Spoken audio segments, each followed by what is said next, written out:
Hi students, now let we discuss about Euclid division lemma. Euclid division lemma is nothing but if a and b are any two positive integers. Positive integers means in our previous class we discussed very briefly. In the introduction part I explained you very clearly about the positive integers, negative integers, flowchart. You must have clear cut idea on the flowchart. Positive integers means positive numbers +1, +2, +3 and so on. Then they must satisfy the condition a is equals to bq plus r where 0 less than or equals to r less than b. 0 less than or equals to r less than b. This condition must be satisfied. So ఇప్పుడు మనం ఏం చేద్దామంటే ఒక example తీసుకొని నేను మీకు explain చేస్తాను చూడండి. 27ని మనం 7తో డివైడ్ చేసాం అనుకోండి. 27ని 7తో డివైడ్ చేస్తే ఏమొస్తుంది? 7 3 జా 21 అంటే నియరెస్ట్ వాల్యూ తీసుకుంటాం. 7 3 జా 21. 27లో 21 సబ్ట్రాక్ట్ చేస్తే ఎంత వస్తుంది? 6 వస్తుంది. సో ఆల్రెడీ మీకు డివిజన్ ఫ్యాక్ట్ అనేది తెలిసి ఉండాలి కంపల్సరీగా. డివిజన్ ఫ్యాక్ట్ అంటే ఏంటంటే మనము ఏదైతే నంబర్ డివైడ్ చేయబడుతుందో ఆ నంబర్ని డివిడెంట్ అంటాం. దీన్ని డివిడెంట్ అంటాం. దీన్ని డివైజర్ అంటాం. ఇది డివిడెంట్, ఇది డివైజర్. ఇక్కడ ఉన్నటువంటి నంబర్ని కోషంట్ అంటాం. కోషంట్ ఇంగ్లీష్లో కోషంట్. సో చివర్లో మిగిలినటువంటి నంబర్ని రిమైండర్ అంటాం. ఇది గుర్తుపెట్టుకోవాలి స్టూడెంట్స్. సో ఇప్పుడు మళ్ళీ మనకు 27 రావాలంటే ఏం చేయాలి? మళ్ళీ 27 రావాలంటే ఈ రెండు నంబర్లను ఇంటూ చేయండి. అంటే డివైజర్ ఇంటూ కోషంట్ చేసి రిమైండర్ని యాడ్ చేశారనుకోండి, అంటే ఈ రెండింటిని ఇంటూ చేసి దీన్ని యాడ్ చేస్తే మళ్ళీ మీకు ఇదే డివిడెంట్ వస్తుంది. ఇక్కడ ఇచ్చాను చూడండి క్లియర్గా. మళ్ళీ 27 రావాలంటే 27 ఈజ్ ఈక్వల్స్ టు ఈ రెండింటిని ఇంటూ చేయాలి. అంటే 7 ఇంటూ 3 రిమైండర్ని ఏం చేయాలి? ప్లస్ చేయాలి. +6 చేస్తే మనకు 27 వస్తుంది. ఒకసారి చెక్ చేయండి.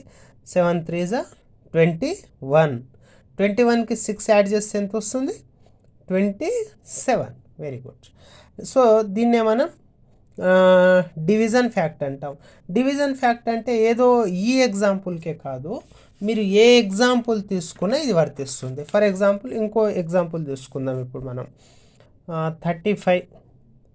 నేను 35ని ఫర్ ఎగ్జాంపుల్ మనం 10తో డివైడ్ చేద్దాం. 10తోని డివైడ్ చేద్దాం. 10 3 జా 30.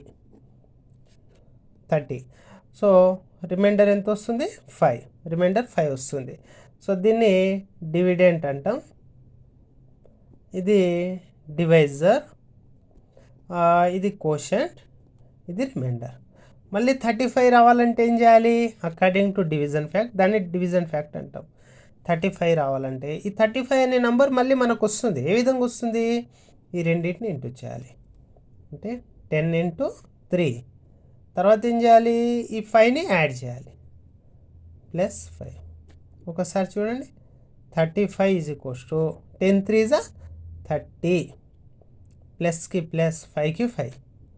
So here 35 is equals to 35.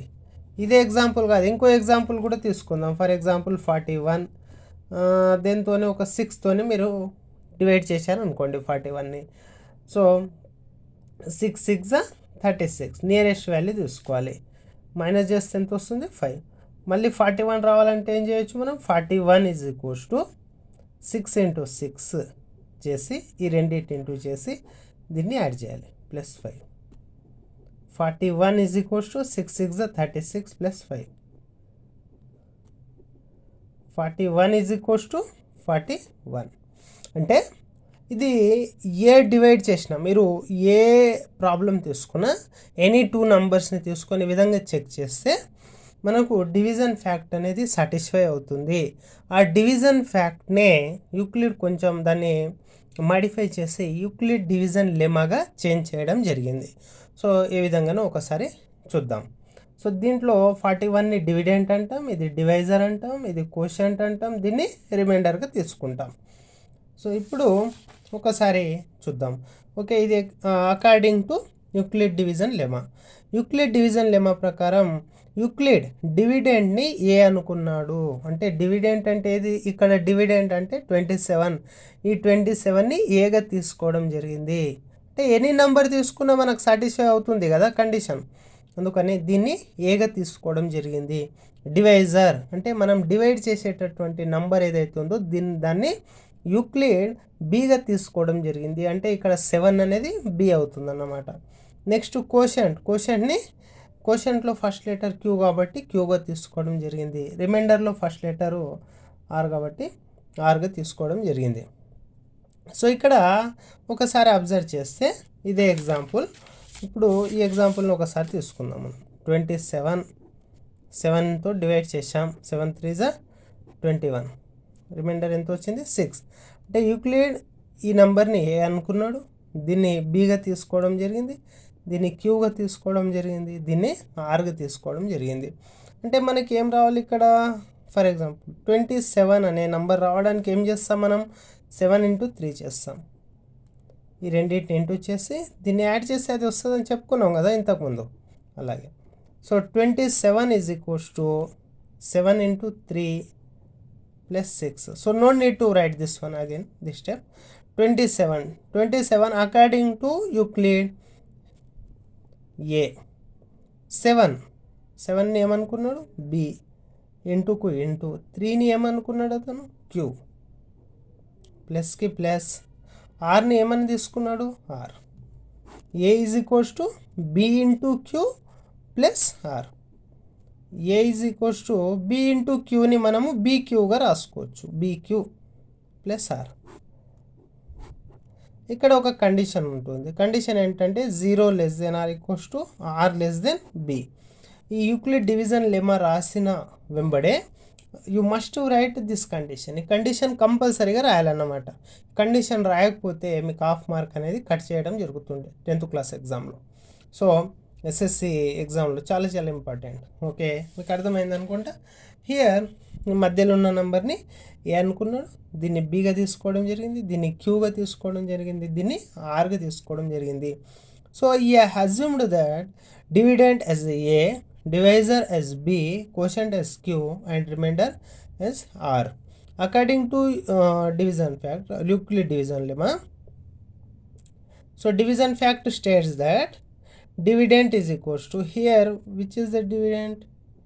Dividend is equals to divisor into quotient plus remainder. Plus remainder. Here dividend, which is the dividend? ఈ మిడిల్లో తీసుకున్న నెంబర్ డివిడెంట్. డివిడెంట్ ఏమనుకున్నాడు? ఏ. నెక్స్ట్ డివైజర్ని ఏమని తీసుకున్నాడు అతను? బి. ఇంటూకు ఇంటూ కోషంట్ ఏమని తీసుకున్నాడు? క్యూ. నెక్స్ట్ ప్లస్కి ప్లస్. రిమైండర్ని ఏమని తీసుకున్నాడు? ఆర్. సో సింపుల్గా గుర్తుపెట్టుకోవాలంటే ఇలా, ఏ ఈ మధ్యలో ఉన్న నంబర్ రావడానికి ఏం చేయాలి? ఈ రెండింటిని ఇంటూ చేయాలి మనం. అంటే ఏ = b into q, b into q plus r, b into q plus r, rని ప్లస్ చేయాలి. ఇది కండిషన్. సో ఈ కండిషన్ గురించి మనం ఒకసారి డిస్కస్ చేసుకుందాం. a = b into q plus r, where 0 ≤ r r b is called Euclid division lemma. This is called Euclid division lemma. ఈ Euclid division lemma మీద కొన్ని ప్రాబ్లమ్స్ ఇవ్వడం జరుగుతుంది. మీకు 10th క్లాస్లో కూడా కొన్ని ప్రాబ్లమ్స్ ఉన్నాయి, తర్వాత మనం ఇవి డిస్కస్ చేసుకుందాం. ఈ కండిషన్ మీద ఒకసారి మనం డిస్కస్ చేసుకుందాం students. So 0 ≤ r b. 0 ≤ r b అంటే ఏంటో ఒకసారి డిస్కస్ చేసుకోండి. చాలామంది కన్ఫ్యూజ్ అవుతూ ఉంటారు less దెన్కి greater దెన్కి symbol. 0 ≤ r b అంటే ఏంటో ఒకసారి మనం డిస్కస్ చేసుకుంటే, 0 ≤ r దీన్ని 2 టైప్స్గా డివైడ్ చేసుకోవచ్చు. 0 r r less than b. దీంట్లో ఒక్కొక్కసారి లెస్ దెన్ని గ్రేటర్ దెన్ని లెస్ దెన్గా మనం చదవడం జరుగుతుంది. సో మీరు ఈజీగా గుర్తుపెట్టుకోవాలంటే ఈ సింబల్ ఉంది. ఏ మోడల్లో ఉంది ఇది? వంగి ఉన్న ఎల్ షేప్లో ఉంది. అంటే వంగి ఉన్న క్రాస్లో ఉన్న ఎల్ షేప్లో ఉంది. ఎల్ షేప్లో ఉంటే లెస్ దెన్, రివర్స్ ఎల్ షేప్లో ఉంటే గ్రేటర్ దెన్. ఓకేనా? అర్థమైంది అనుకుంటా. So 0 less than or equals to r అంటే దీంట్లో మళ్ళీ 2 కండిషన్స్ ఉంటాయి. 0 less than or equals to r, 0 less than r రాసుకోవచ్చు, 0 ఈక్వల్ ఆర్ రాసుకోవచ్చు, ఆర్ లెస్ దెన్ బి. ఇది ఈ కండిషన్ని మనము ఒకవేళ క్లియర్గా రాసుకుంటే ఈ విధంగా రాసుకోవచ్చు. సో ఎగ్జాంపుల్ తీసుకొని మీకు ఎక్స్ప్లెయిన్ చేస్తాయి ఇప్పుడు ఒకసారి. ఇక్కడ ఆర్ అంటే ఏంటి? రిమైండర్. బి అంటే ఏంటి? డివైజర్. ఒకసారి డిస్కస్ చేసుకుందాం సేమ్ ఎగ్జాంపుల్ తీసుకొని. 27 మనం ఏం చేసాం? 27ని we divided 27 by taking number 7. 7 3s are 21. And what is my remainder? My remainder is 6. Okay, here ఇక్కడ 27ని ఏ అనుకోవాలి according to Euclid division lemma. ఇదేమవుతుంది? బి అవుతుంది. ఇది కోషంట్ అవుతుంది క్యూ. ఇదేమవుతుంది? ఆర్ అవుతుంది. ఈ కండిషన్ సాటిస్ఫై అవుతుందా లేదా ఒకసారి చెక్ చేద్దాం. ఈ కండిషన్ సాటిస్ఫై అవుతుందా లేదా అంటే ఇప్పుడు ఒకసారి చెక్ చేస్తే 0 లెస్ దెన్ ఆర్, మనము 0 లెస్ దెన్ ఆర్ అంటే ఈ రెండిట్లో 0 లెస్ దెన్ ఆర్ అంటే 0 కంటే ఆర్ వాల్యూ ఎప్పుడు పెద్దగా ఉంటుంది, లేదా ఆర్ కంటే 0 అనేది చిన్నది. ఎక్కడైతే సింబల్ నోరు తెరుచుకోబడి ఉంటుందో ఆ నంబర్ అనేది బిగ్గర్ అన్నమాట. అంటే 0 కంటే రిమైండర్ ఎక్కువ. అంటే ఫర్ ఎగ్జాంపుల్ మనం డివైడ్ చేద్దాం. మీరు ఏ డివైడ్ అయినా చేయండి. జనరల్గా డివైడ్ చేసేటప్పుడు ఆల్వేస్ ఏ డివైడ్ అయినా చేయండి. మీరు ఒక నెంబర్ని ఇంకో నెంబర్తో డివైడ్ చేస్తే మీకు రిమైండర్ 0 అన్న రావచ్చు, లేదా 0 కంటే ఎక్కువ రావచ్చు. అంటే ఇక్కడ కండిషన్ ఏంటి? రిమైండర్ అనేది 0 కంటే ఎక్కువ వస్తుంది కొన్నిసార్లు. Next 0 is equals to r. Sometimes మనకు రిమైండర్ అనేది 0 వస్తుంది, సమ్ టైమ్స్ రిమైండర్ 0 కంటే ఎక్కువ వస్తుంది. ఇక్కడ చూడండి రిమైండర్ ఏమొచ్చింది? 0 కంటే ఎక్కువ వచ్చింది. ఎందుకంటే 6 అనేది 0 కంటే ఎక్కువనే కదా, అందుకే ఈ కండిషన్ సాటిస్ఫై అయింది. సమ్ టైమ్స్ రిమైండర్ 0 వస్తుంది, సమ్ టైమ్స్ రిమైండర్ 0 వస్తుంది. రిమైండర్ 0 వచ్చే ఒక ప్రాబ్లం తీసుకుందాం. 27 9తో డివైడ్ చేద్దాం. 9 3s are 27. ఇక్కడ ఎంత వచ్చింది? రిమైండర్ 0 వచ్చింది. అంటే ఈ కండిషన్ ఏం చెప్తుందంటే this condition state that sometimes we gets remainder 0, sometimes we gets remainder more than 0. అంటే రిమైండర్ అనేది ఒక్కొక్కసారి 0 వస్తుంది, ఒక్కొక్కసారి 0 కంటే ఎక్కువ వస్తుంది ఏ డివిజన్ చేసినా. అంటే ఇక్కడ ఫస్ట్ ఎగ్జాంపుల్లో మనకు రిమైండర్ 0 కంటే ఎక్కువ వచ్చింది, సెకండ్ ఎగ్జాంపుల్లో మనకు రిమైండర్ 0 వచ్చింది. ఈ కండిషన్ సాటిస్ఫై అయింది కదా ఇక్కడ వరకు, right. But r less than b, r less than b అంటే మీరు ఏ ఎగ్జాంపుల్ అన్నా తీసుకొని మీరు డివైడ్ చేసి చూడండి. ఆర్ని బిని కంపేర్ చేస్తే ఇది బి, ఇది ఆర్. ఈ రెండిట్లో ఏది పెద్దది? బి అనేది పెద్దది. అంటే ఈ రెండింటిని కంపేర్ చేస్తే ఆర్ లెస్ దెన్ బి అవుతుంది. ఆర్ వాల్యూ ఎంత? 6 లెస్ దెన్ బి వాల్యూ ఎంత? 7. Yes, it is satisfied. So here ఇక్కడ ఒకసారి చెక్ చేద్దాం. దీన్ని ఏమనుకోవాలి మనం? బి అనుకుంటాం. దీన్ని ఏమనుకుంటాం? ఏ అనుకుంటాం. ఇదేమనుకుంటాం? క్యూ అనుకుంటాం. when you compare both r and b, always b is more than r or r is less than b. ఈ రెండింటిని కంపేర్ చేస్తే బీనే పెద్దది. అంటే 0 less than or equals to r less than b means if you divide one number with any other smaller number, then sometimes we gets remainder 0, sometimes we gets remainder more than 0. While comparing r and b, always b is more than r. Here two conditions are there. రెండు conditions ఉన్నాయి. Condition number 1 ఏంటంటే 0 less than r రాసుకోవచ్చు, దీన్ని 0 equal r రాసుకోవచ్చు. ఇక్కడ are less than b. ఇది మీకు అర్థమైంది అనుకుంటా. సో డివిజన్ లెమా అంటే ఏంటి?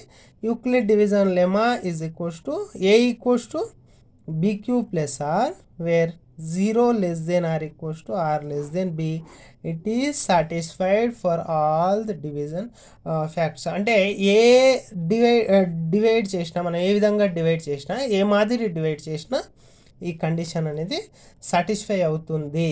Okay, I hope that you have understood this concept. Very very important.